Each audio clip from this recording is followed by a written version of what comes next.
Hello everyone, welcome to my Liberty Warrior channel.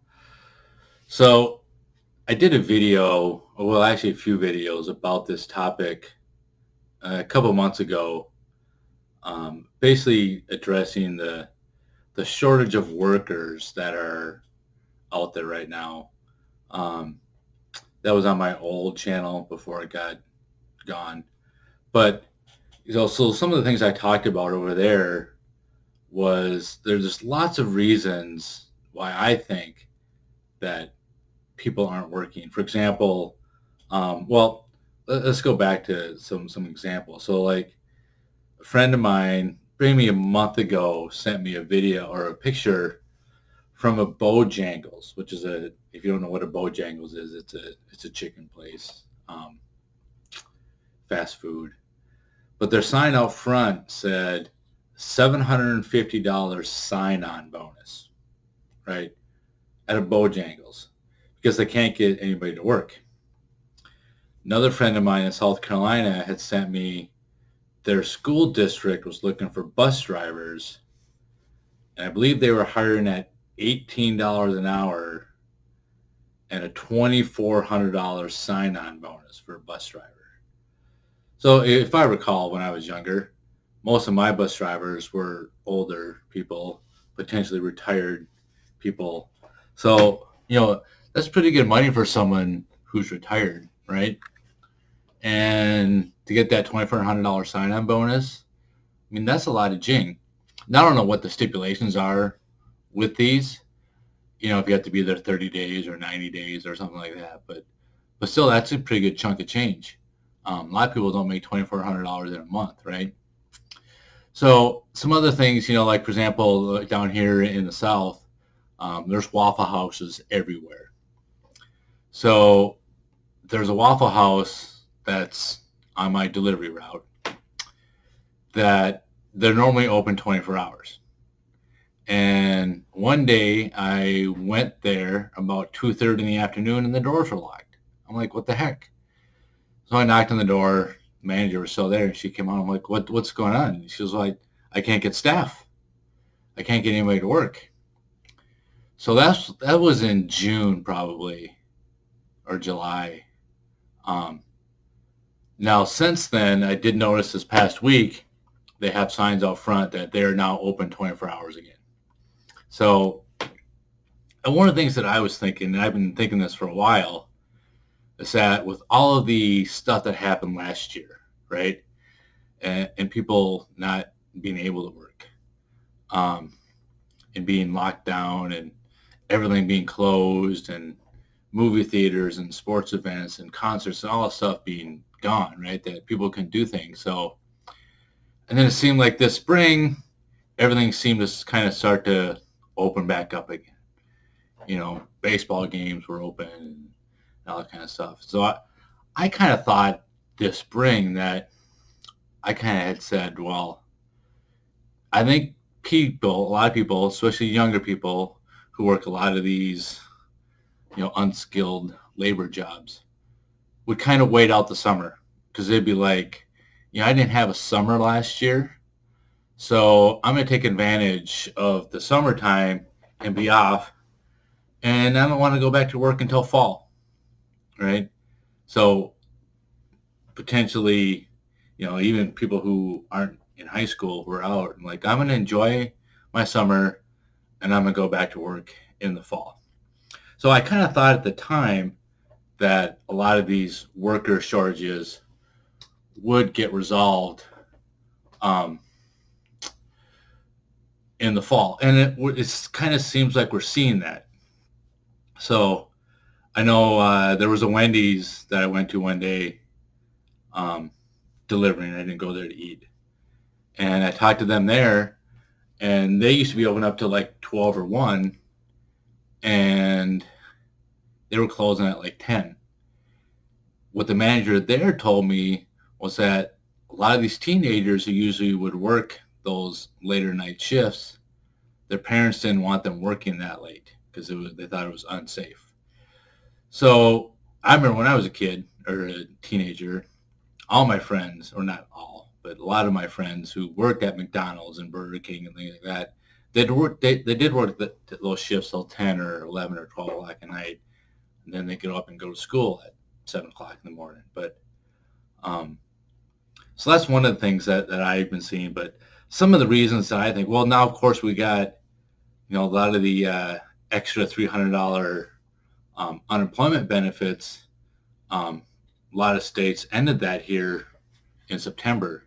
So I think that's another reason why the labor shortage is starting to change, right?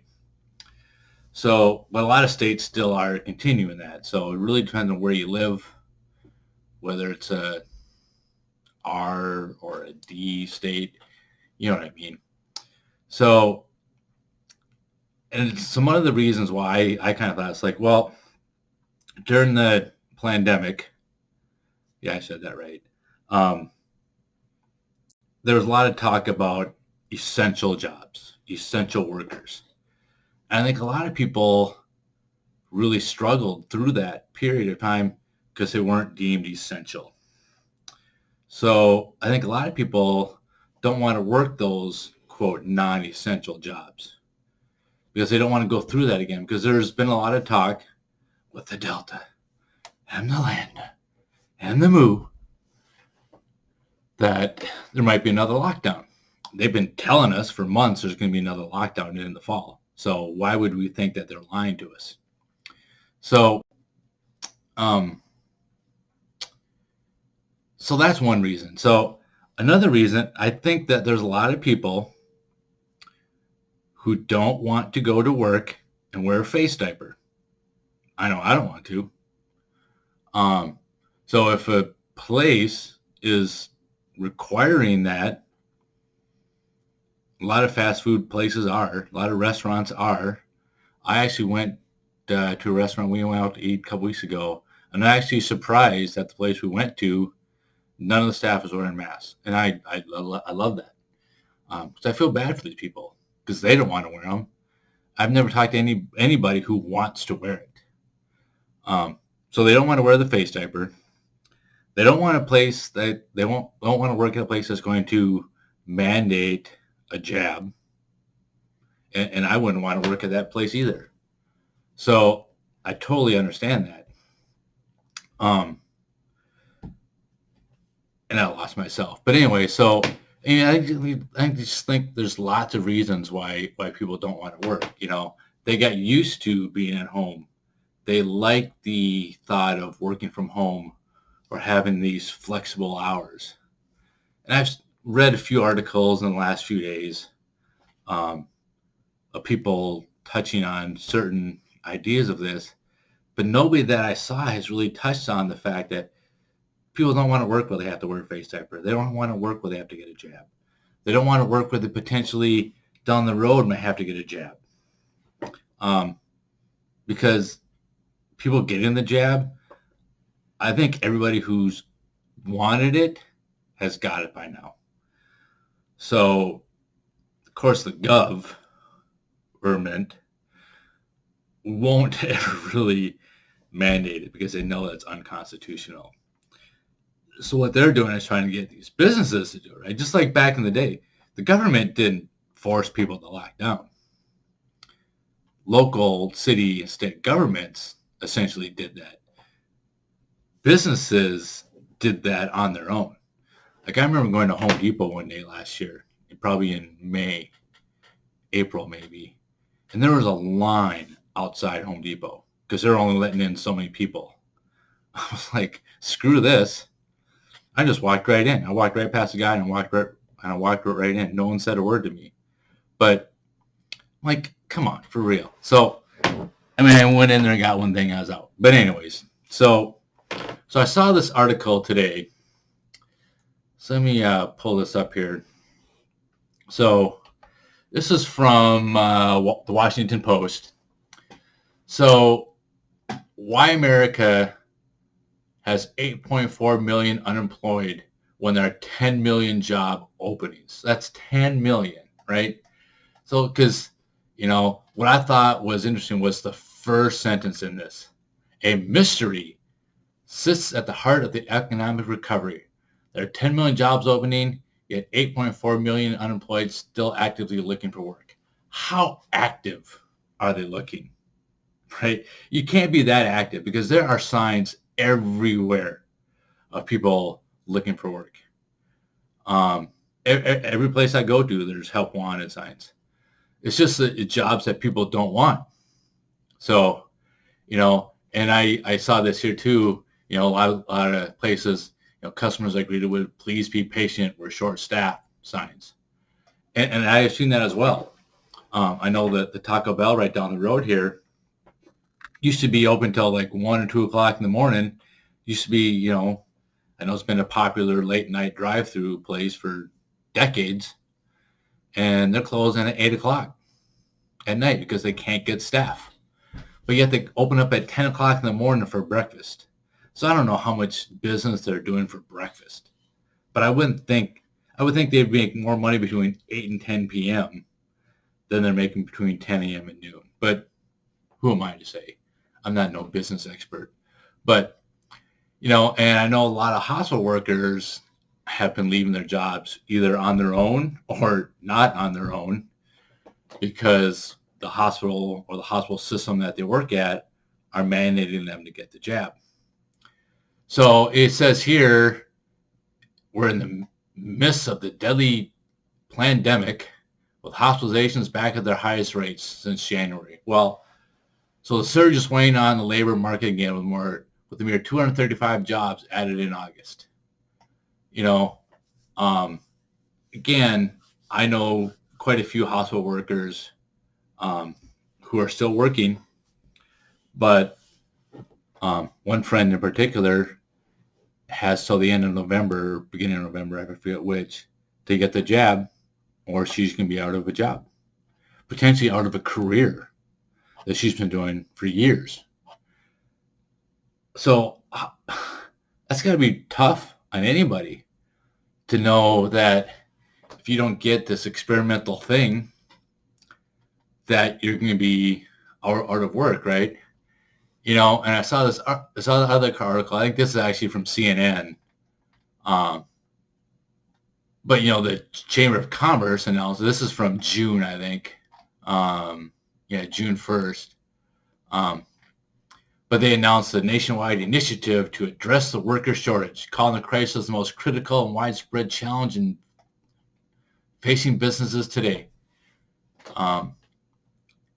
So again, they're trying to incentivize workers to go back to work. Well, it's funny because we've heard so much about this $15 an hour wage thing since the Obama years, right? And we've seen examples of where the $15 per hour, people were complaining. I know when it started in San Francisco, people were complaining that they were making too much money and then they weren't getting their additional benefits. So they were asking for shorter hours. So, and people who haven't even looked at this, it's common sense that if you pay your entire staff $15 an hour as opposed to $10 per hour, and so you have, 200 hours in labor every day. So that's additional $5 times 200. What is that, an extra $1,000 a day? I don't know. But for a business, right, that's an extra 30 grand a month you're paying out. Are you bringing in an extra 30 grand? So what if you're not bringing in that extra 30 grand a month? What do you got to do? You have to raise your prices. And a lot of people don't even take a look at that common sense stuff. With one thing goes up, everything else goes up. Of course, now we got, the supply chain shortage, which I'm not going to go into this too deeply, but, containers. There's a container shortage. People can't get containers. I saw something yesterday, containers coming from China. I'm trying to remember the numbers, but it used to cost like $8,000 to rent a container or whatever.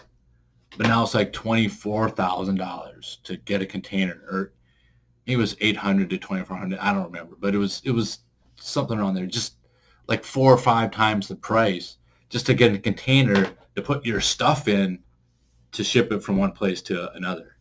That's not even counting once it gets to a port, say in San Francisco or LA or Seattle, and then has to be trucked from there across country to where you are.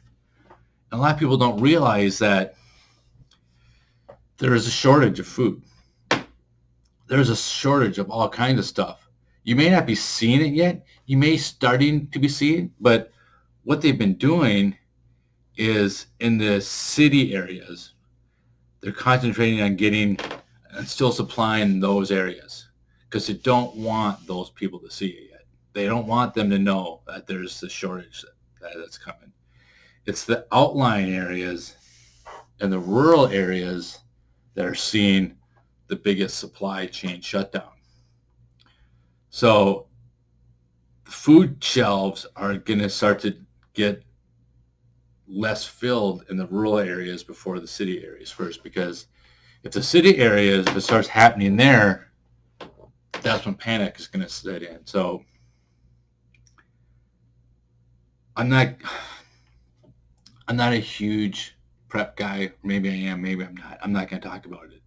But you got to get stuff ready. You got to have months worth of stuff right now. If you're going to the store and you need a can of corn and a can of beans, don't get one of each. Get two of each. They're another dollar, another $1.50, another $1.79. Get two of each. Put the other two away.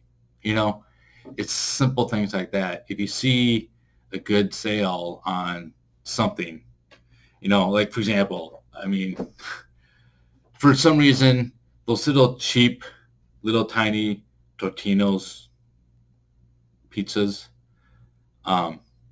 they're crap, but sometimes they're okay. You know, if you just want something quick and, you know, they're not the best for you, granted.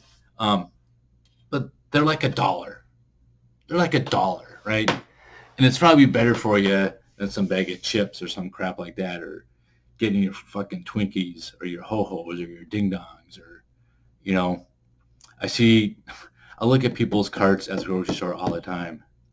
And I'm like, what are you getting? Look at all that crap. They'll have like some organic head of lettuce or something. And then they have fucking Ding Dongs and Twinkies and Rice-A-Roni or Hamburger Helper and all this crap.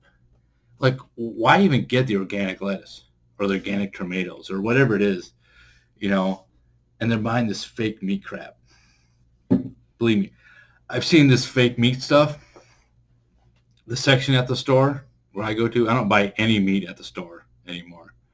But the fake meat section is getting bigger and bigger and bigger all the time. So don't buy that crap. Start stocking up. You got to start stocking up. But I've already gone on way too long about the food. So I know I talked yesterday a little bit about trying to spruce up my little area here. So I think you can see over my shoulder, I added my Agent Poso Task Force Aegis comic book. First edition, I guess. I think it's the only one that's come out, but autographed by Poso. I actually have two of them. Put that one in a frame. The other one, honestly, I've had it since December, and it's still in the plastic sleeve. I haven't read it yet. Not that I haven't had time, but I don't want to take it out of the sleeve yet. So sorry, Poso. I haven't read your comic book yet, but I'm sure it's great, and I will read it eventually. And when you come out with Volume 2, if you do, I'll read that as well. If you're not following Jack Wasobic on Twitter or Telegram, to me, he has the best information that's out there. If there's ever a story that's breaking or going on, I immediately look at Jack's Twitter or his Telegram, because he's going to tell me like it is. At least I think, you know, for what I can tell. So I'm going to end this. I think I was pretty okay with this one. I didn't say any bad words. I didn't show any bad links as far as I know. So I think this one is probably good enough to go on YouTube and my BitChute, my Odyssey, and my Rumble. Um, Let me know what you think of all that. Um, this worker thing is probably not going to go away at any time soon. People don't want to go to work. They're lazy. Well, that's what comes down to. People are really lazy. They've gotten lazy. They like working from home and working like 20, 30 hours a week and then doing whatever else the rest with their time. So that's another thing. And I probably miss a whole lot of things as far as this worker shortage goes. As soon as I end this, I'm going to go, oh, I should have mentioned that. But that's how it goes when you don't have a teleprompter. Um, so I'm just kind of, I didn't even write down notes or anything today. I'm just kind of speaking from what I remember and what I see. But anyways, be aware of all that stuff. And honestly, right now, I don't even like going to restaurants because the shedders, are they going to shed on my food? You know what I mean? I'm not talking any particular kind of shedders, but if you're following the real news, you know what I'm talking about. So, and I don't know if it's even possible to shed on my food. But I really don't feel like going out to eat anymore. I know I don't want to go to fast food and I'm pretty much done with national chain restaurants. You know, your Applebee's and your Chili's and your Longhorns and your Olive Gardens and your Red Lobsters and, you know, these restaurants that they have 500 of them or 1,000 of them across the country. And it's literally frozen microwave table. You know, at least that's the way I feel about that. I'm more apt to go to a locally owned mom and pop type restaurant because those chain restaurants are just crap. It's just crap. Um, Too pricey. Service sucks. Service has gone down a lot. People don't care. And then if you do find someone who cares, you end up getting shitty service anyways because they're so short staffed. You got one person who's managing like 20 tables rather than like 5 or 6 because they don't have anybody else to work. So they get stressed out. Your service sucks. Like we went to our favorite Mexican restaurant, which is right next to us here. This is probably 3 months ago. And we used to go there like once a week. Great food, great prices. Service is always great. But over the last probably 6 months, like service was just going down and down and down. Now they have another location that's 5, 6 miles away, but we went there this particular time and it literally took like 20 minutes once we sat down for someone to even come over and ask us what we wanted to drink. Normally at a Mexican restaurant, this one, I mean, the dude comes over immediately with chips and salsa. And so it was like 20 minutes before we even got our drink order. And then they brought the chips and salsa. But you know you need something to drink when you're eating chips and salsa. And we had our chips and salsa done before we got our drinks. Right? So I'm thirsty as heck. We finally get our drinks and we were ready to order. So we ordered. And I think I also ordered some cheese dip because they brought more chips and salsa. But it was like another 25 minutes. We still hadn't gotten our food. So we ordered our food probably after 25 or 30 minutes of being there. And finally, I told the guy, I'm like, you know what? Forget the food. I'm going to pay for the chips and salsa and my 2 Cokes. And we're going to go. Sorry, but we're going to go. I don't care what process my food is being in, and we haven't gone back there since. And I love this place. I just can't support shitty service, you know. We'll probably go back again, but I just can't go back at this point. But anyways, it's 9:45. Got it. Well, anyways. So just remember, buy some food, get it stored.